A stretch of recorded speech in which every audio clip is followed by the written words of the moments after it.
आता कसं आहे, पाहता हा शब्द महत्वाचा आहे. इथं पाहता कशासाठी महत्वाचा आहे? तात्विक दृष्टीनं पाहिलं पाहिजे.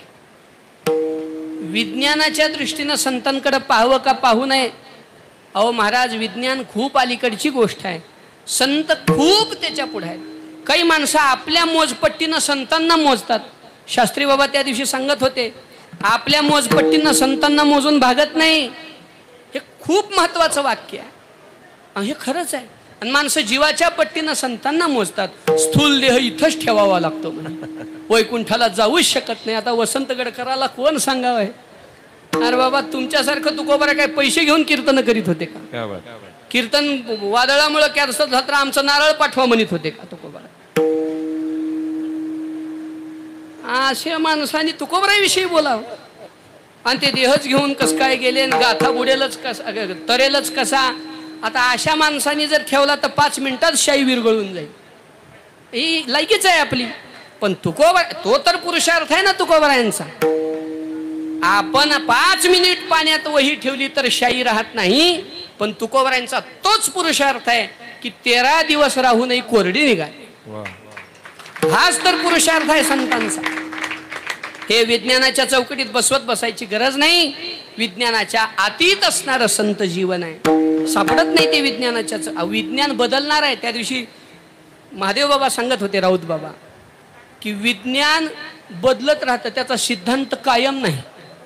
पण आपल्या ऋषींनी जे सिद्धांत केलेले ते मात्र परफेक्ट आहेत, कायम आहेत. याचा अर्थ विज्ञान बदलतंय म्हणजे अजून ही गाडी माग आहे. संतांच्या जीवनाचं आकलन करायला ही गाडी अजून तितक्यात लख दृष्टीनं जाऊ शकत नाही. त्यामुळे विज्ञानाचं गणित लावून चालत नाही. याला जर गणित लावायचं असेल तर भावनेचं नका लावू, पण ज्ञानाचं लाव. तुका म्हणे अंगी भावे आपण तरीच महिमान येईल खरो, तरीच महिमान येईल खरो. तुका म्हणे अंगी भावे आपण तरीच महिमान येईल खरो, तरीच महिमान येईल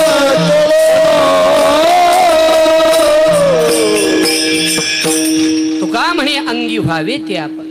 भक्ताचा महिमा भक्तची जाणती, दुर्लभया गती अनेकासे. जाणून नेणते झाले दोन्ही ठाई. हे संतच जेव्हा संतांचं वर्णन करायला बसतील तेव्हा संत कळतील.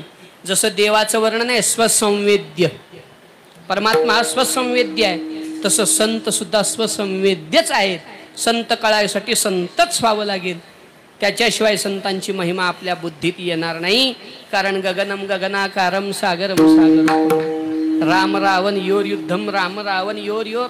जसं ही गणित आहे तसं संत संतांसारखेच आहेत. त्यामुळं संतांमधले दोष आपण आपल्या दृष्टीनं पाहू नये. कारण आपल्या दृष्टीनं दिसणार दोष, कारण आपली दृष्टीच दोषाची आहे, त्याच्यामुळं दोष दिसतील. त्यामुळं तुकोबारा म्हणतात, आपल्या दृष्टीनं बघितलं तर दिसतील, पण विवेकाच्या दृष्टीनं पाहिलं तर पाहता अवगुण मिळेची ना. दीपा नाही पाटी पोटी अंधकार, सर्वांगी साखर अवघी गोड.